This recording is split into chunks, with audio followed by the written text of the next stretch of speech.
శ్రీ మహాగణాధిపతయే నమః. ఐం మహాసరస్వత్యే నమః. శ్రీ లలితాంబికాదేవియే నమః. హనుమత్ జయంతి అంటే మనము మామూలుగా మన ఏప్రిల్లో ఒకసారి చేసుకోవడం జరిగినది. ఈ జూన్ 1వ తారీఖు హనుమత్ జయంతి అనేటువంటిది కూడా మనం చేసుకుంటున్నాం. అయితే దీంట్లో ప్రామాణికము ఏమిటి అనేటువంటి విషయానికి వస్తే, మామూలుగా వైశాఖ మాసము కృష్ణపక్షము శనివారము నాడు ఉత్తరాభాద్ర నక్షత్రము ఇవన్నీ ఎప్పుడైతే వస్తాయో అప్పుడే హనుమత్ జయంతి అనేటువంటిది మనకు ప్రామాణికం. అవి ఇప్పుడు రేపు 1వ తారీఖు జూన్ 1వ తేదీ ఉంది కాబట్టి కనుక హనుమత్ జయంతి అనేటువంటిది మనము చేసుకోవాల్సినటువంటిది జూన్ 1వ తారీఖు చేసుకుంటాం. ఇక హనుమత్ జయంతి వైభవము దాని గురించి తెలుసుకోవాలి అంటే, సాక్షాత్తు పరమేశ్వరుడి యొక్క అంశనే ఆంజనేయ స్వామి అనేటువంటిది మనకు పరాశర సంహిత అనేటువంటి దాంట్లో మనకు ప్రామాణికముగా ఉన్నది. అయితే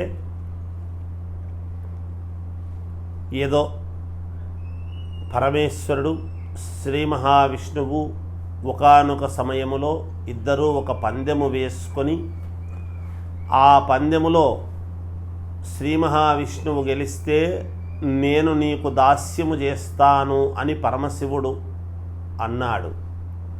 లేదా శ్రీ మహావిష్ణువు ఓడిపోతే పరమేశ్వరుడికి దాస్యము చేస్తాను అని ఇద్దరూ కూడా ఒక ఒడంబడికన అనుకోవడం జరిగింది. ఇవన్నీ లోక కళ్యాణార్థము చేసుకునేటువంటివే.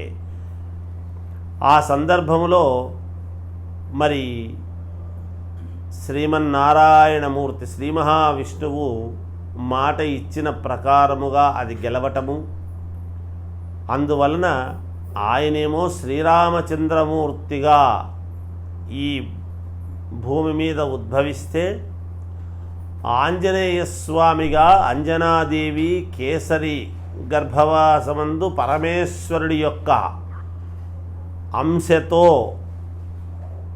వాయుపుత్రుడిగా ఆంజనేయ స్వామి ఉద్భవించడం అనేటువంటిది జరిగినది అనేటువంటిది ఇక్కడ జరుగుతున్నది. అలా ఆంజనేయ స్వామి అవతారము ఎత్తవలసినటువంటి ఇది వచ్చినది. అంటే మామూలుగా ఆంజనేయ స్వామి ఉద్భవించబడడానికి గల కారణము శ్రీ మహావిష్ణువు. ఒక రకంగా శ్రీ మహావిష్ణువు రూపము అంశ అయినటువంటి రామచంద్రమూర్తికి శుశ్రూష అంటే శిష్యుడుగా, సరే అంటే సేవకుడుగాను దాస్యముగాను ఉండటానికి ఆంజనేయ స్వామి పుట్టడం అనేటువంటిది జరిగినది.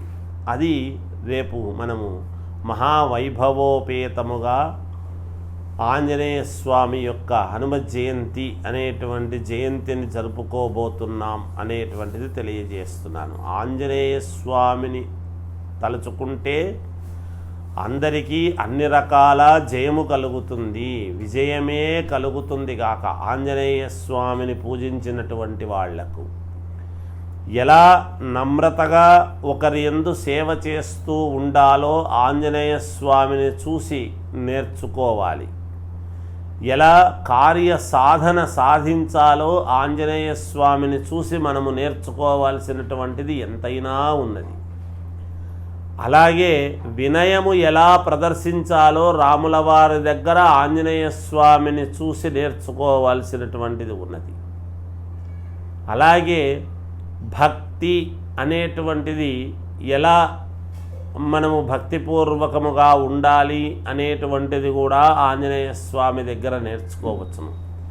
అందుకనే మామూలుగా శ్రీకృష్ణుడు యుద్ధ సమయంలో జెండాపై కపిరాజు అన్నాడు. అంటే పైన కపిరాజు ఉన్నాడు, మనకేమిటి, మనకు విజయము లభిస్తుంది అని చెప్పకనే చెప్పాడు శ్రీకృష్ణుడంతటి వాడు.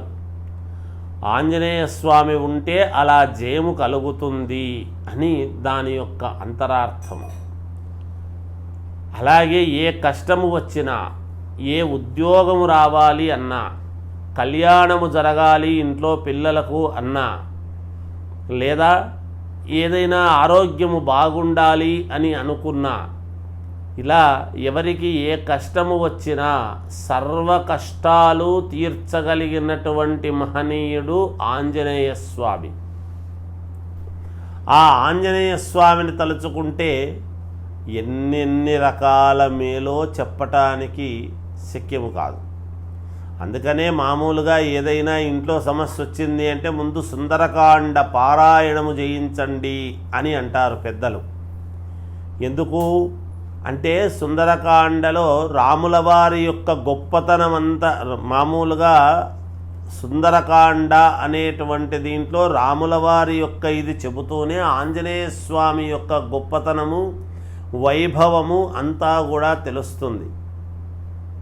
ఎలా వెళ్ళాడు, ఎలా ఎవరెవరిని ఎలా సంహరించారు, అడ్డం వచ్చినటువంటి వాళ్ళందరినీ కూడా అలా సంహరించి సీతమ్మ వారిని కనుగొన్నాడు అనేటువంటిది వచ్చినటువంటిదే మొన్న మామూలుగా ఏప్రిల్లో చేసుకునేటువంటి హనుమద్ విజయము అంటారు దాన్ని. ఇప్పుడు హనుమత్ జయంతి, ఆంజనేయ స్వామి పుట్టుకకు కారణమైనటువంటి రోజు జూన్లో 1వ తారీఖు జరుగుతూ ఉన్నది. అదేమో సీతమ్మ వారిని లంకలో ఆంజనేయ స్వామి కనుగొన్న రోజు కాబట్టి హనుమద్ విజయము అనేటువంటి పేరుతో ఆ రోజు చేసుకోవడం జరుగుతూ ఉన్నది. ఇలా దేనికి దానికి ప్రామాణికం అనేటువంటివి ఉన్నాయి, కానీ అన్నీ ఒకే దాటి మీద మనము ఆలోచన చేయడానికి ఉండదు. అందుకని ఏది ఏమైనా ఆంజనేయ స్వామిని ఆరాధించటం అనేటువంటిది చాలా ముఖ్యమైనటువంటి విషయము. ఆంజనేయ స్వామిని ఎంత మనస్ఫూర్తిగా మనం ఆరాధిస్తామో, పూజ చేసుకుంటామో, ఆంజనేయ స్వామి అంతే తొందరగా మనకు అభయాన్ని ఇచ్చి వరాలు ఇచ్చేటువంటి మహనీయుడు ఆంజనేయ స్వామి అనేటువంటిది మనము గుర్తుపెట్టుకోవాలి. భార్యాభర్తల విషయానికి ఏదైనా చిన్నపాటి ఇబ్బందులు ఉండినా, కళ్యాణము కావడము లేదు అనుకున్నా, ఇలా అనేక రకాల కోరికలతో ఉండేటువంటి వాళ్ళు ఉంటారు. ఇలా ఎవరు ఎంత ఉండినా ఏమి చేసుకున్నా ఆంజనేయ స్వామి యొక్క దర్శనము ఎప్పుడైతే జరుగుతుందో అన్ని రకాల మేలు జరిగే అవకాశాలే ఎక్కువగా ఉంటాయి గాక. అందరూ హనుమత్ జయంతి నాడు ఎవరెవరి శక్తి అనుసారము వాళ్ళు ఆంజనేయ స్వామి గుడికి వెళ్ళి పూజలు చేసుకొని, ఆకు పూజ చేసుకున్నా, వడలహారము చేసుకున్నా, ఇలా అభిషేకానికి ఇచ్చిన, ఎవరు ఆంజనేయ స్వామి పూజ చేసుకోవాలి అని అనుకున్నా మీ శక్తి కొద్దీ వెళ్ళి పూజ చేసుకొని ఒక మండల పర్యాయము 41 రోజు మామూలుగా 41 ప్రదక్షిణలు చేయటము కానీ 41 రోజు ఇలా ఆరాధిస్తే ఆంజనేయ స్వామిని తప్పకుండా మీకు విజయము లభించేటువంటి విధానమే ఉంటుందిగాక వేరొకటి కాదు అని పంచముఖ ఆంజనేయ స్వామి ఉపాసకుడిగా నాకు అవకాశము దొరికినందుకు, ఇలా మీతో మాట్లాడటానికి 4 ముక్కలు చెప్పడానికి అవకాశము కల్పించినందుకు ఆ పంచముఖ ఆంజనేయ స్వామినికి నమస్కారము చేసుకుంటూ జయోస్తు.